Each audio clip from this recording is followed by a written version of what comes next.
kita bahas tentang dunia pemasaran, itu berarti kita akan melihat bahwa dunia pasar itu merupakan suatu tempat di mana pembeli dan penjual itu melakukan transaksi. Jadi adanya seller yang menawarkan produknya, terus ada konsumen yang akan membeli barangnya.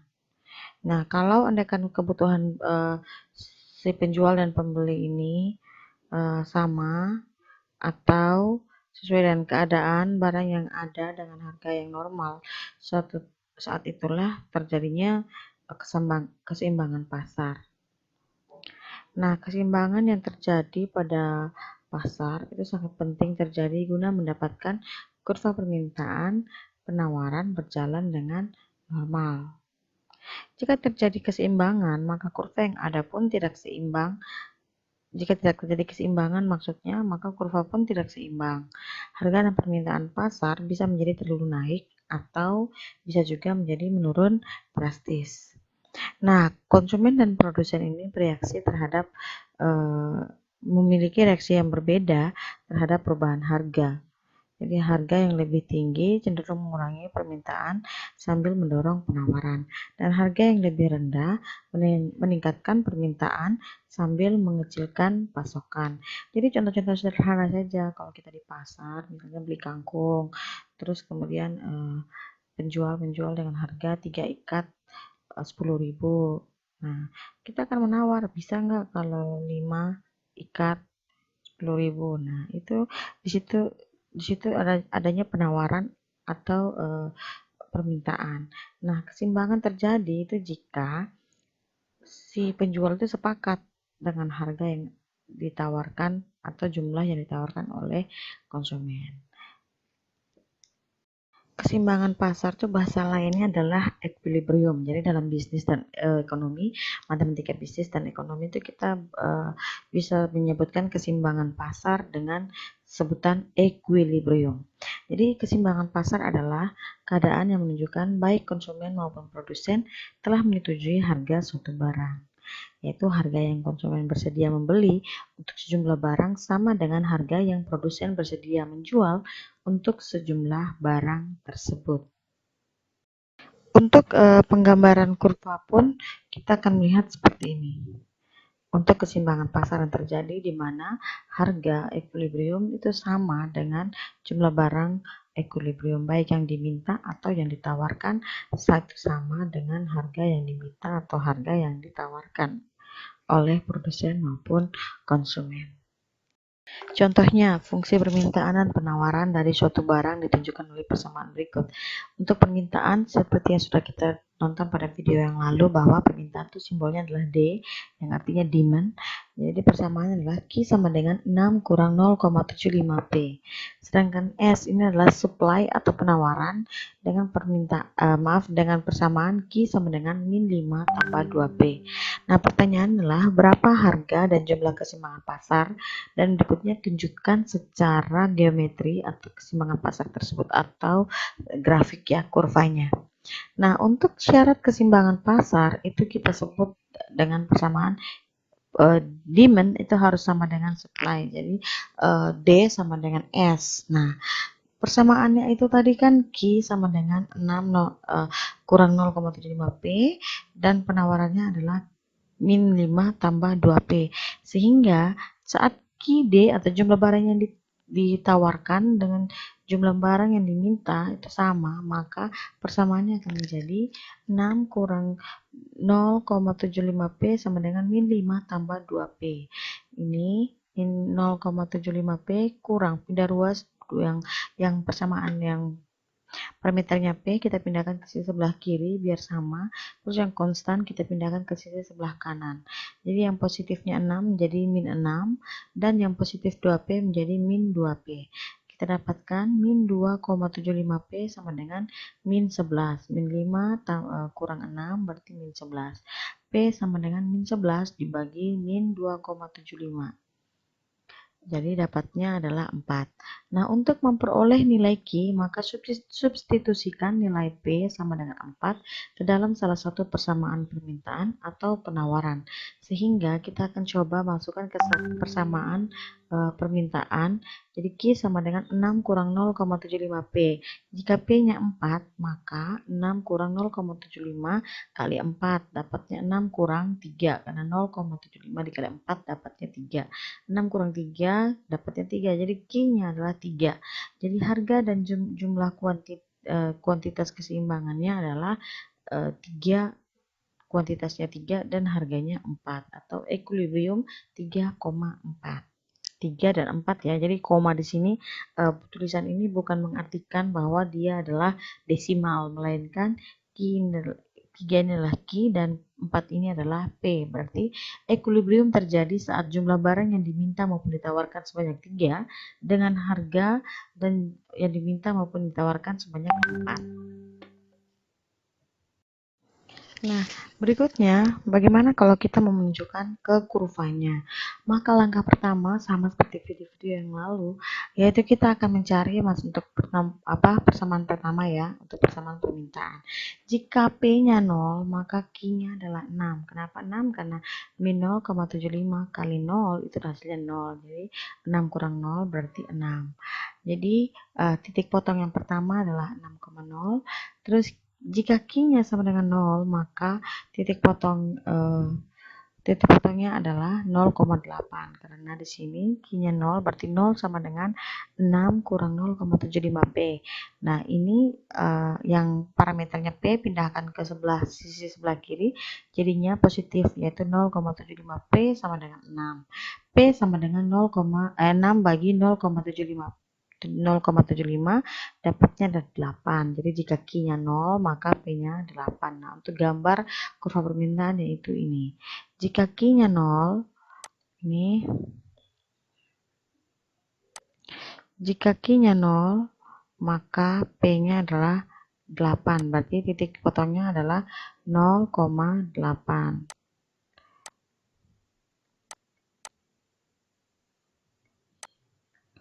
Nah, berikutnya jika P-nya 0, maka Q-nya 6. Berarti Q-nya 6, P-nya 0. Maka ini adalah titik potongnya. Titik potong 6,0. Nah, berikutnya untuk fungsi penawaran. Q sama dengan min 5 tambah 2P. Nah, jika P-nya adalah 0, maka Q-nya adalah min 5. Berarti titik potong pertama yaitu min 5,0. Ya, min 5,0. Nih. Berikutnya, jika Q-nya 0, maka P-nya itu adalah 2,5. Dapat dari 0 sama dengan min 5 tambah 2P. Ini 2P ini dipindahkan ke sisi sebelah kiri, jadinya minus min 2P sama dengan min 5. Maka P sama dengan min 5 bagi min 2 sama dengan 2,5. Berarti titik potong berikutnya adalah 0,2,5. Jadi 0,2,5 di sini ya. Maka ini titik potongnya adalah 0,2,5. Ya, jadi ini titik potongnya 2, di titik 2,5. Nah, titik berikutnya, karena ini masih ke min, kita bisa mencari titik-titik yang lain. Berarti sebenarnya banyak sekali titik-titik yang dilalui oleh kurva penawaran ini. Bisa saja jika Q-nya 1, jika Q-nya 2, Q-nya 3, Q-nya 4, Q-nya 5, dan seterusnya. Tapi keseimbangan pasarnya terjadi di sini, yaitu pada saat kuantitas yang diminta sebanyak 3 dan harga yang diminta maupun ditawarkan sebanyak 4. Dikenakan pemerintah atas penjualan suatu barang akan menyebabkan produsen menaikkan harga jual barang tersebut sebesar tarif pajak per unit, dan biasanya simbolnya itu dengan T, atau itu adalah tax. Dari pajak itu adalah tax. Jadi kalau dalam ekonomi dan bisnis matematika itu menyimbolkan pajak dengan simbol T, sehingga fungsi penawarannya akan berubah, yang pada akhirnya keseimbangan pasar juga akan berubah pula. Jadi kalau pemerintah menaikkan pajak itu maka akan mempengaruhi kurva penawaran saja, yaitu di mana kurva penawaran akan bergeser ke atas sebesar T atau sebesar pajak yang diberikan. Jadi secara matematis fungsi penawaran setelah pajak dapat dirumuskan sebagai berikut, yaitu P sama dengan fungsi Q ditambahkan dengan T. Kenapa? Karena biasanya itu akan mempengaruhi harga, sehingga persamaannya menjadi P sama dengan fungsi Q. Jadi kalau andaikan teman-teman menemukan persamaan Q sama dengan fungsi P, maka teman-teman harus merubahnya terdahulu untuk menjadi P fungsi Q. Kita juga bisa menghitung penerimaan pajak total oleh pemerintah. Nah, total penerimaan pajak yang diterima oleh pemerintah itu sebesar T. T besar sama dengan T kecil dikalikan dengan jumlah atau jumlah pajak yang diberikan dikalikan dengan jumlah kuantitas setelah adanya pajak. Dan untuk besarnya pajak juga kita bisa menghitung besarnya pajak yang ditanggung oleh konsumen, baik itu per unit maupun total pajak yang ditanggung konsumen. Dan kita juga bisa menghitung besarnya pajak yang ditanggung oleh produsen, baik itu secara per unit maupun secara total. Kita langsung ke contohnya. Kita akan mencoba untuk menghitung berapa harga dan jumlah keseimbangan pasarnya. Nah, contohnya untuk fungsi permintaan suatu produk ditunjukkan dengan persamaan P sama dengan 15 kurang Q dan fungsi penawarannya adalah P sama dengan 0,5 Q tambah 3. Nah, bagaimana kondisinya sebelum dikenakan pajak? Nah, keseimbangan seperti yang sudah ketahui, keseimbangan itu adalah permintaan sama dengan penawaran. Jadi terjadinya keseimbangan pasar saat yang ditawarkan sama dengan yang diminta. Nah, jadi persamaan matematikanya adalah permintaan atau demand sama dengan supply, yaitu 15 kurang Q sama dengan 0,5 Q tambah 3. Pindah ruas 0,5 Q, sisi parameter Q dipindahkan ke sisi sebelah kiri sama dengan konstantanya 3 kurang 15, berarti min Q kurang 0,5 Q dapatnya min 1,5 Q sama dengan 3 kurang 15 dapatnya min 12. Jadi Q yang kita peroleh adalah 8. Kemudian substitusikan ke salah satu persamaan, baik persamaan permintaan maupun persamaan penawaran. Tapi di sini saya mencoba untuk persamaan permintaan. Jadi persamaan permintaan adalah P sama dengan 15 kurang Q. Sehingga 15 kurang Q-nya 8, berarti 15 kurang 8, dapatnya 7. Jadi kondisi equilibrium awalnya adalah 8,7 atau pada saat kuantitas yang diminta maupun ditawarkan sama dengan 8 dengan harga yang ditawarkan atau yang diminta sebanyak 7. Berikutnya, beberapa keseimbangan saat setelah pemerintah mengenakan pajak. Nah, pajak itu sekali lagi akan mempengaruhi penawaran. Nah, oleh karena itu yang berubah pasti adalah kurva penawaran. Sehingga persamaan penawaran itu akan berubah menjadi seperti yang berikut ini, yaitu persamaan P fungsi Q ditambahkan dengan total pajak yang dikenakan. Sehingga persamaan kita yang awal mula adalah P sama dengan 0,5 Q tambah 3 akan ditambahkan lagi dengan 3. Sehingga persamaan setelah pajak, ya penawaran setelah pajak adalah P sama dengan 0,5 Q tambah 6. Berikut akan kita hitung equilibriumnya atau keseimbangan pasarnya, yaitu terjadi saat permintaan sama dengan penawaran. Maka di sini 15 kurang Q sama dengan 0,5 Q tambah dengan 6. 6 ini dapat dari 3 tambah dengan pajak tadi ya 3 ya. Nah, kemudian ini kita pindah ruaskan yang parameternya Q. Terus kemudian yang konstantanya kita pindah ruas juga supaya sama. Maka kita peroleh min 1,5 Q sama dengan min 9. Min 9 dapat dari 6 kurang 15. Q sama dengan min 9 bagi min 1,5, hasilnya adalah 6. Sekali lagi jangan lupa min bagi min hasilnya adalah positif. Kemudian kita substitusikan hasil nilai Q-nya ke dalam salah satu persamaan. Sekali lagi di sini saya mencoba untuk persamaan permintaan. Maka P sama dengan 15 kurang Q, yaitu 15 kurang 6 dan hasilnya 9. Maka kondisi equilibrium setelah adanya pajak adalah 6,9. 9 atau saat kuantitas yang diminta maupun yang ditawarkan sebanyak 6 dengan harga yang diminta maupun yang ditawarkan sebanyak 9. Kita juga bisa mengetahui seberapa besar pajak yang akan diterima oleh pemerintah baik dari produsen maupun dari konsumen. Nah, untuk besarnya pajak yang diterima pemerintah itu rumusnya adalah berapa besarnya pajak yang diberikan oleh pemerintah dikali dengan total kuantitas setelah adanya pajak. Nah, besar pajaknya itu adalah 3 yang diberikan pemerintah, sedangkan besarnya kuantitas setelah adanya pajak adalah 6. Jadi 3 kali 6 dapatnya 18. Nah, bagaimana berapa besar yang dibebankan kepada konsumen dan berapa besar yang dibebankan pada produsen? Untuk mencari tahunya, ini rumusnya. Untuk konsumen itu kita bisa lihat juga pajak per unit dan total keseluruhannya.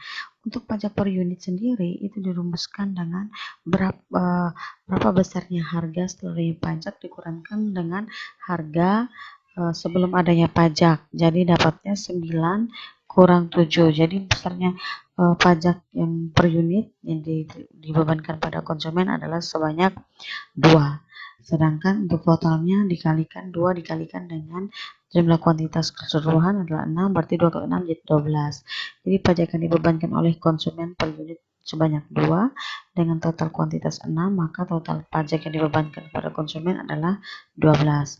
Sedangkan untuk produsen, pajak yang dibebankan kepada produsen itu didapatkan dari total pajak yang diberikan kepada pemerintah dikurangkan dengan yang pajak per unit yang diberikan kepada konsumen.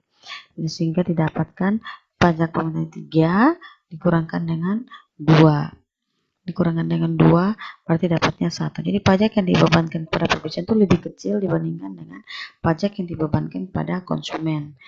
Kemudian total dari pajak yang diterima oleh produsen yaitu pajak produsen per unit dikalikan dengan kuantitas setelah adanya pajak, berarti 1 dikalikan 6 dapat 6. Jadi intinya setelah adanya pajak maka total yang diterima oleh pemerintah ada sebanyak 18 dengan beban yang lebih besar diberikan pada konsumen sebanyak 12 dan produsen sebanyak 6. Bagaimana dengan subsidi? Jika pemerintah memberikan subsidi atas produk tertentu, harga yang dibayar oleh konsumen akan turun. Sedangkan jumlah yang diminta akan produk tersebut akan bertambah. Penurunan harga tersebut adalah sebesar subsidi atau yang kita simbolkan dengan S subsidi yang diberikan oleh pemerintah. Secara geometri, penurunan harga ini adalah pergeseran kurva penawaran sejauh S per unit atau subsidi sebesar subsidi yang diberikan. Jadi sekali lagi juga bahwa subsidi ini mempengaruhi kurva penawaran dan juga akan mempengaruhi harga, yaitu penawaran yang setelah diberikan fungsi penawarannya akan menjadi P fungsi Q dikurangkan dengan S. Dikurangkan dengan S atau dikurangkan dengan subsidi. Bagaimana jika persamaan ini yang sudah kita kerjakan tadi setelah adanya pajak itu dikenakan subsidi oleh pemerintah sebanyak 2 rupiah mungkin ya, tapi kita matematikakan saja bahasanya 2. Jika subsidi yang diberikan adalah 2, maka berapa equilibriumnya? Nah, untuk equilibriumnya sekali lagi yang berubah itu adalah kurva penawaran atau subsidi yang diberikan oleh pemerintah itu mempengaruhi harga yang ditawarkan. Oleh karena itu yang berubah itu pasti adalah penawaran. Nah, penawaran ini persamaannya akan menjadi P sama dengan 0,5 Q ditambah 3 dikurang dengan besarnya subsidi. Nah, besarnya subsidi yang diberikan oleh pemerintah itu adalah 2. Jadi dikurangkan dengan 2 sehingga hasilnya adalah P sama dengan 0,5 Q tambah 1. Karena 3 kurang 2 adalah 1. Nah, kondisi equilibrium itu terjadi jika adanya permintaan sama dengan penawaran. Sehingga persamaannya menjadi 15 kurang Q sama dengan 0,5 Q tambah 1. Yang parameter Q kita pindahkan sama seperti yang kita lakukan pada equilibrium yang persamaan pajak. Maka di sini juga sama, pindahkan parameternya ke sisi sebelah kiri dan konstanta ke sisi sebelah kanan. Kemudian kita dapatkan Q sama dengan min 14 itu dari 1 kurang 15 dibagi dengan min 1,5 sehingga hasilnya adalah positif 9,3. Setelah kita temukan kuantitas kondisi keseimbangan, maka kita mensubstitusikan ke salah satu permintaan ke salah satu persamaan, baik itu persamaan permintaan maupun persamaan penawaran. Nah, di sini saya akan mencoba untuk mensubstitusikan nilai Q keseimbangan pada harga atau persamaan dari permintaan. Jadi P sama dengan 15 Q, maka nilai P yang kita dapat adalah 5,7 dari 15 kurang 9,3, Q-nya 9,3. Jadi kondisi equilibrium setelah adanya subsidi itu terjadi jika jumlah kuantitas yang ditawarkan maupun diminta itu sebanyak 9,3 dan harga yang ditawarkan yang diminta sebanyak 5,7.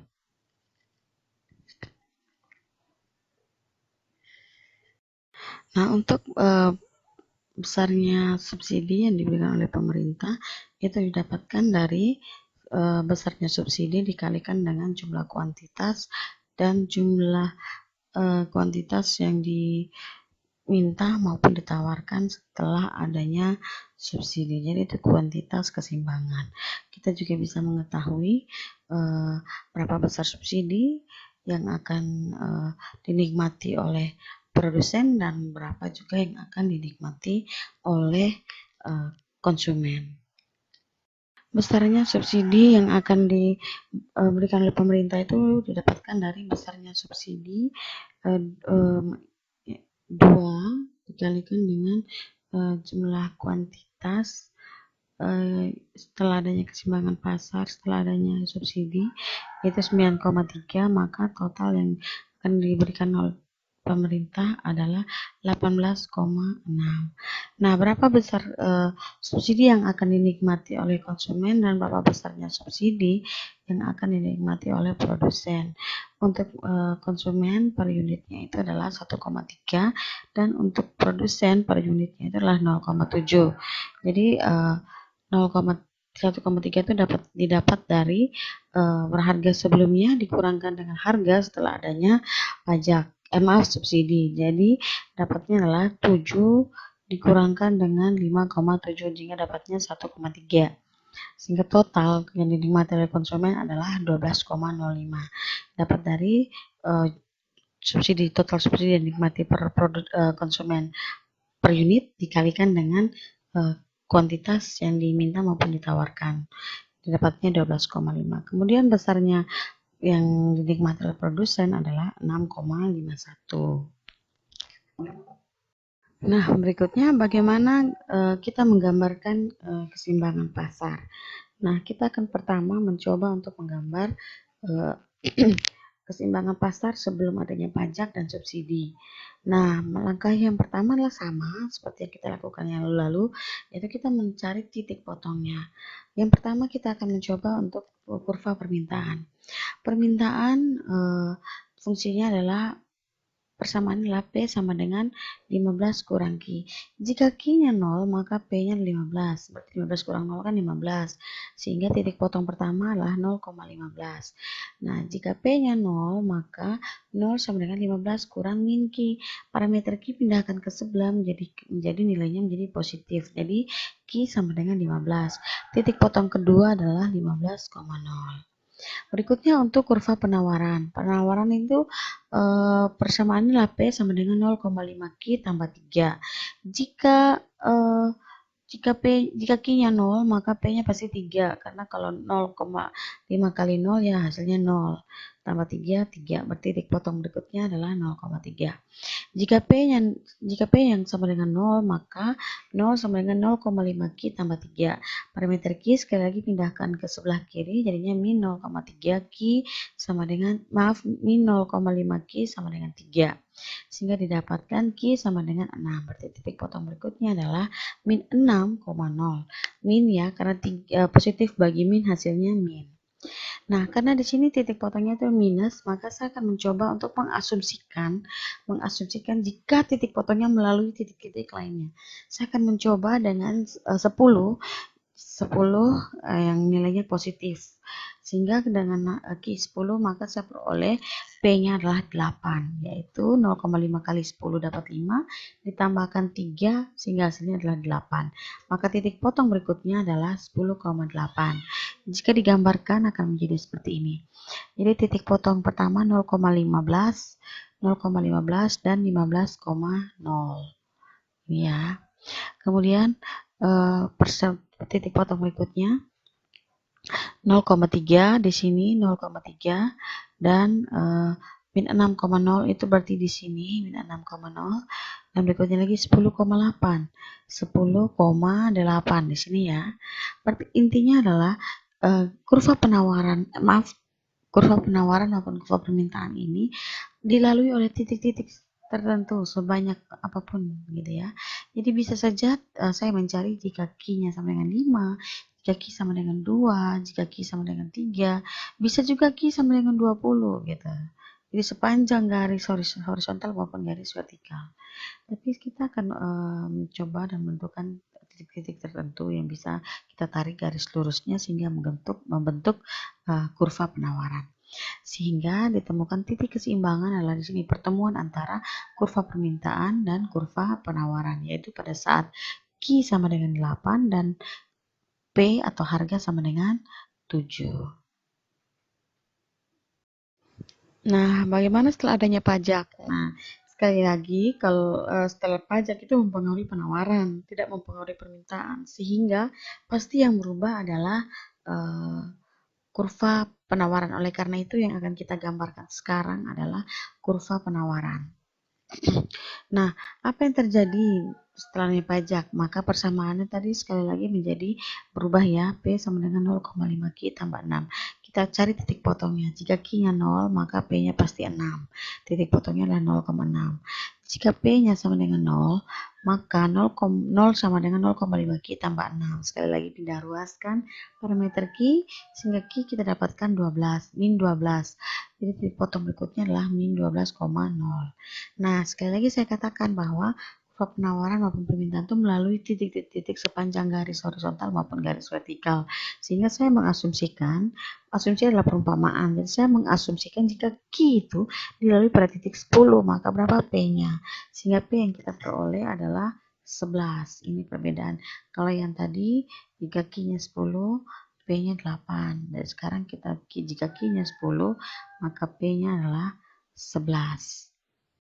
Jadi titik potong pertama adalah 0,6, ini di sini 0,6 titik potongnya di sini.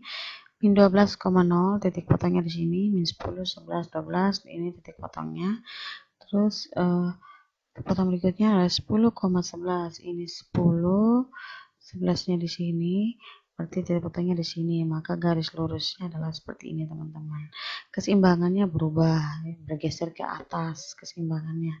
Bergeser ke atas yaitu pada saat Q sama dengan 6 dan pada saat P sama dengan 9.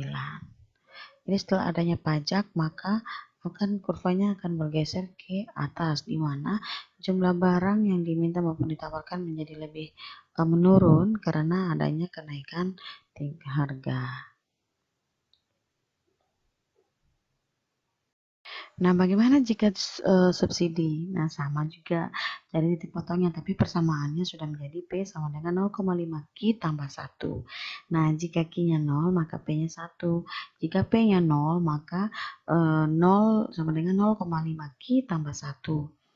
0,5 Q itu sama dengan 1, sehingga Q sama dengan min 2. 1 bagi 0, min 0,5. Jadi titik potong berikutnya adalah min 2,0, karena nilainya masih minus ya.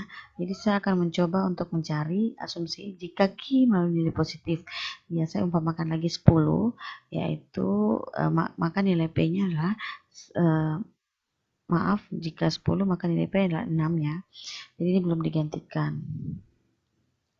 Ini seharusnya adalah 6. Ya. Maka di sini titik potong pertama adalah 0,1 ya, teman-teman. Jadi 0,1 di sini.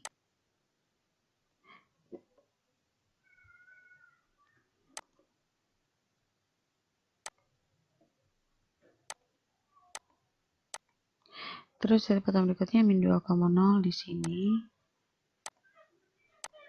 Dari potong berikutnya 10,6. Ini 10, 6-nya di sini. Jadi ditarik garis lurus, hasilnya akan menjadi seperti ini. Nah, yang terjadi dengan setelah adanya subsidi, maka kurva penawarannya akan bergeser ke bawah atau bergeser ke bawah ya, dari kurva penawarannya sebelum adanya pajak dan subsidi. Yang terjadi adalah dengan adanya subsidi, maka jumlah barang yang diminta maupun ditawarkan akan bertambah. Kenapa? Karena terjadinya penurunan harga. Jadi yang awalnya itu 7 menjadi 5,7, dan yang awalnya itu 8, kuantitasnya 8 ya, akan meningkat menjadi 9,3. Jadi dengan adanya subsidi akan menaikkan harga, akan menurunkan harga dan menaikkan jumlah barang yang diminta maupun ditawarkan. Dengan adanya pajak, maka akan menaikkan harga dan akan menurunkan jumlah barang yang ditawarkan maupun yang diminta. Sekian penjelasan tentang keseimbangan pasar dan pengaruhnya setelah adanya pajak dan subsidi. Semoga penjelasan ini bisa membuat teman-teman mengerti dan bisa membuat teman-teman mampu menjawab soal-soal latihan. Oke, semangat belajar dan terima kasih.